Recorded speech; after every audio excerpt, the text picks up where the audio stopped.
Welcome back. Last night we brought you an in-depth interview with BlueScope CEO Paul O'Malley. Tonight we've brought together 8 community and business leaders for a special panel discussion with Jeff Phillips.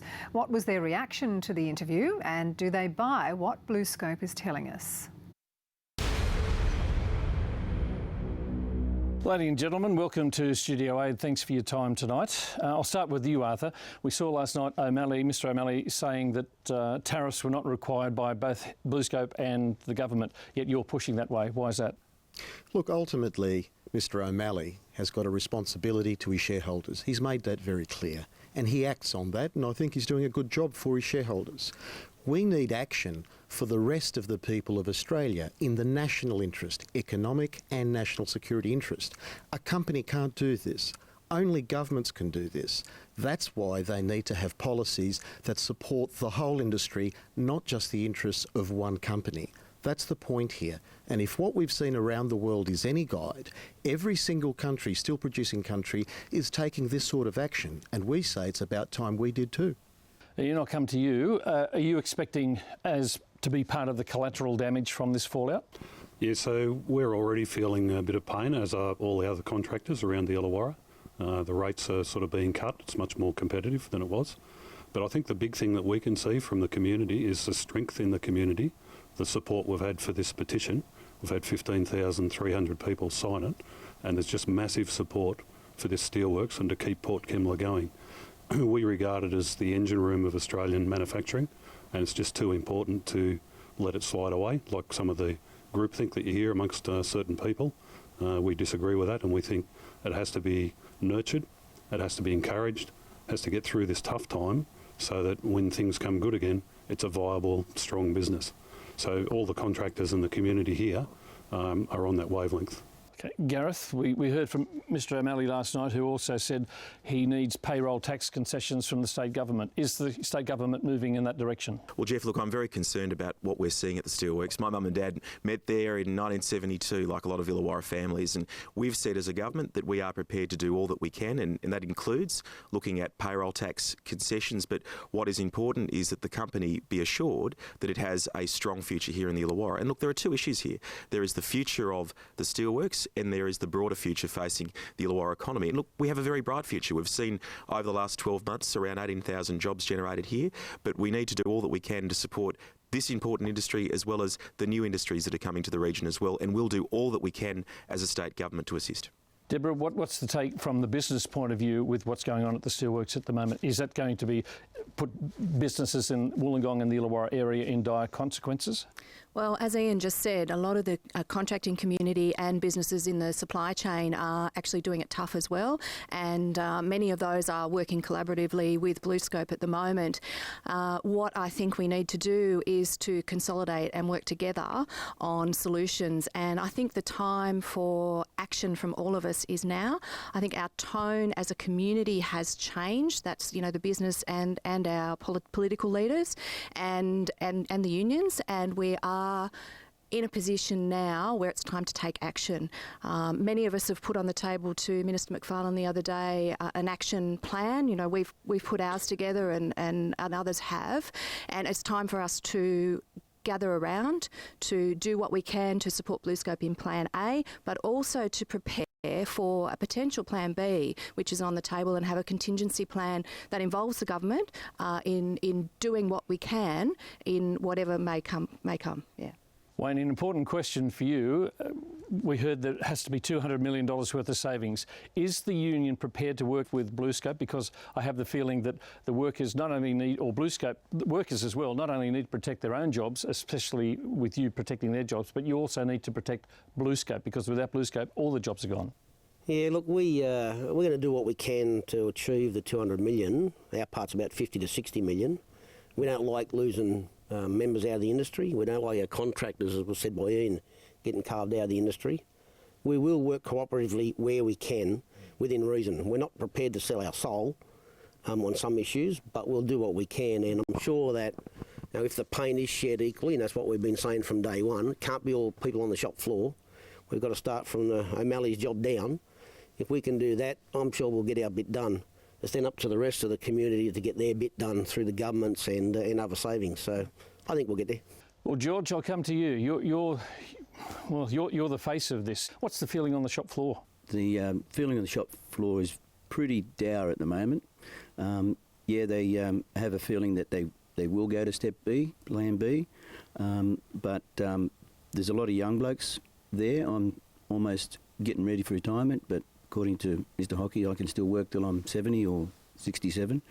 And on the shop floor, they're very, to be honest, they're pretty disgusted with Mr. O'Malley getting a $388,000 bonus when my particular bonus is only 1% of that for a whole year's work. The feelings there are very dour at the moment. I'll come to you, Ryan. Obviously, this is not Labor, it's not Liberal, it's not Greens, it is the community. We have to tackle this as a whole. This is a community issue, and tonight there are thousands of families as they head up into the Christmas period who are facing a very uncertain period, and every single political leader in this community has a responsibility to put down their political ideologies and work with the community, work with BlueScope, work with the trade union and business community to get the best possible outcome on behalf of the region that we represent. Jeff, this is a region that we've all grown up with the steel industry in. I've lived here all my life, and this is something worth fighting really hard for, and it's something that I'll be fighting hard for, and I know that my state, federal, Liberal, Labor colleagues will be fighting very hard for as well. And I think we stand a good chance if we keep that up to make sure that the steelworks stays in the Illawarra. Gordon, I'll come to you now. You must be very pleased with the citizens of the area banding together. What can council do to help in this situation?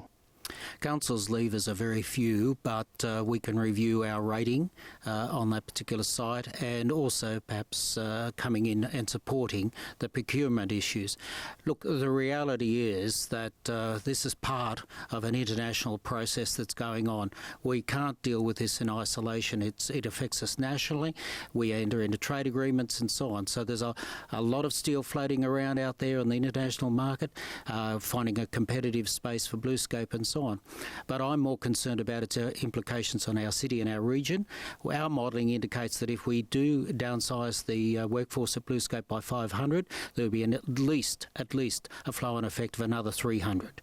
So the implications of all this for us are immense, and council can do its bit. But as chair of the joint organisation of councils, also to get in there and be an advocate for the region.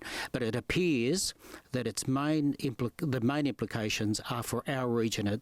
The ripple-down effects through the state are minimal, but at the same time, is this a strategic product? Is this a strategic industry? These are some of the things that need to be sorted out at high levels. Can I ask the panel as a whole, you saw the interview last night with Paul O'Malley. Is he genuine in saving the steelworks? Someone to answer that? Yes. We've spoken with people who advise people that own shares, the shareholders of BlueScope. These are people around Australia that we've talked to. And we've talked to them about exactly what does this mean, this 200 million. And what they're advising us is that if they don't save this 200 million, the place is gone. The shareholders will demand that the place shuts down. So I think everything Mr. O'Malley said there is correct. And there's no doubt about it, that everyone has to band together and make sure that that 200 million happens. And I think it's a really good sign. You're seeing the unions wanting to talk and be part of it. Really good sign what BlueScope's doing themselves. We've seen on site where they're cutting back costs and they're getting more efficient. And it's really good that the contractors also are helping. And the other one, of course, is the state government appears to be helping with the $30 million for the payroll tax is another excellent sign. So I believe what Mr. O'Malley said is exactly right. The company's under immense pressure and everyone's got to jump in and help them. Arthur, he said last night that he is optimistic about the future and that all the parties are remaining positive. With the group that is here tonight, is that true? I think there is an optimism that we're all working together to save the steelworks. There is no doubt about that. With that optimism, though, is the concern that these things are not assured. That is why we think that it's so essential that beyond what BlueScope themselves can do as a company, we need to ensure that the steel industry as a whole survives. and that, as I said before, these are decisions that go beyond the corporate realm and go into government. So if I could just pick one thing that was noted last night, which very much pleased me, was basically the admission by the BlueScope chief of what we all know, and that is that the tariff protection up front is really no different in nature to a dumping measure and a duty put on dumped steel if you go through the Anti-Dumping Commission. That means we're moving closer together in terms of solutions. And we say that if you're going to put a duty on the steel, you may as well do it up front now and give the industry the best chance of survival and protection when it needs it, which is right now. All right, George, I'll come to you for the final question. I want to put a human face on this. This is affecting you and your family. What's it been like for you, your children, your friends? It's been very, very hard. There's a lot of workers in there that are very young, you know, and they've got young families, they've got mortgages and stuff like that. And as I said before, you know, it's going to be really hard for those people for either finding other jobs if it was to close down. The issue of 457 visas, it should be resolved because we're going to be competing for those jobs that other 457 visas have got a distinct advantage over us in our own country. As they can stay here after 2 years, they can apply for permanent residency, and if an employer is employing them, there's no way in the world that our 500 are going looking for jobs elsewhere.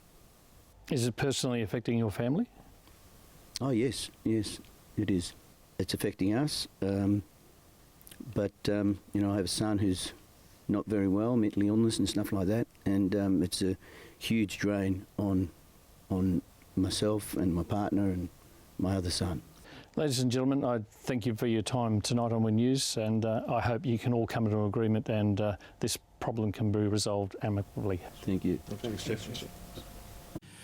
Amy joins us now with sport, and finals fever has well and truly hit the Dragons camp. It has, Jeff, and Benji Marshall can't wait to once again play on the big stage, and Green Valley's Free Ride Mountain Bike Park gets a big thumbs up after hosting the State Downhill Series.